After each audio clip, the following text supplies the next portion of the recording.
Claremont McKenna professor Jack Pitney is here to help us get ready for Election Day. Hard to believe we're just a couple days away. Well, I want to start nationally, Professor, and then we'll focus on some of the local races here in Southern California. But we have seen both presidents, President Trump and former President Barack Obama, out on the campaign trail, as well as Oprah Winfrey campaigning down in Georgia. Do you think that these last-minute attempts by such high-profile members of the party have really any impact on these elections? Well, it's not about changing minds. At this point in the race, it's about mobilization rather than persuasion.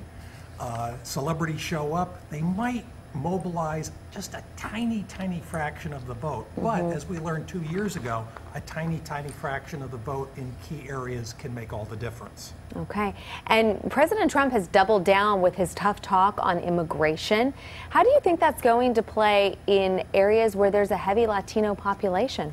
Politically, it's going to cut both ways. There are some areas where you have a population that's very responsive to Trump's appeals, might be mobilized to vote for Republican candidates, but there could be a backlash among Latino voters, particularly here in California. And the potential is it could actually help the Democrats and therefore backfire on Trump. And we know, of course, that California is critical for Democrats, and they could flip the House with a number of these key races. Which races are still too close to call, do you think, Professor? We have a number of races here in Southern California, a couple elsewhere in the state. And you're right, these races are very close. You've seen some of them on TV, which is itself an indicator because television time is extremely expensive. And if candidates are putting money into TV time, very serious race. And let's go through a few of these. One of the ones that I have seen a number of commercials for is Steve Knight versus Katie Hill. Steve Knight, incumbent, but Katie Hill is getting a lot of attention, also celebrity visits, and polls indicate very tight, and we could see an upset on election night. And let's move on.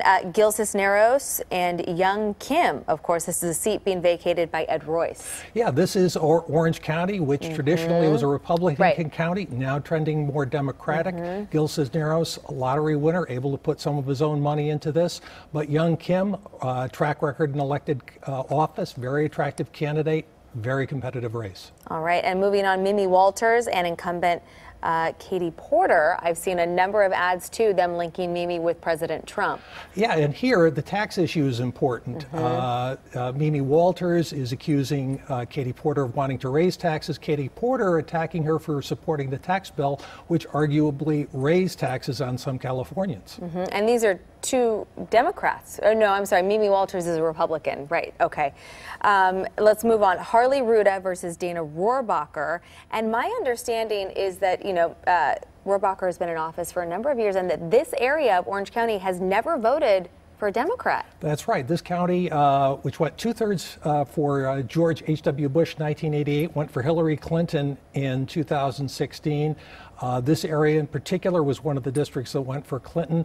Rohrabacher getting national and international attention for being purportedly Vladimir Putin's favorite congressman. A lot of money coming in from outside. Very close. This one will be very interesting. I'll be watching that one closely.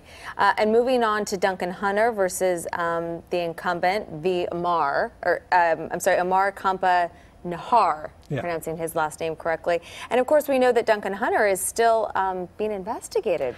Yes, he's under indictment for campaign finance violations, extremely embarrassing revelations in that race. Nevertheless, this is a heavily Republican district, previously represented by his father. He's a slight favorite to win, but again, a lot of money coming into this race, a lot of national attention, especially because of an extremely controversial ad in which Hunter accused Najjar of trying to infiltrate Congress. A lot of people have accused him of racial overtones.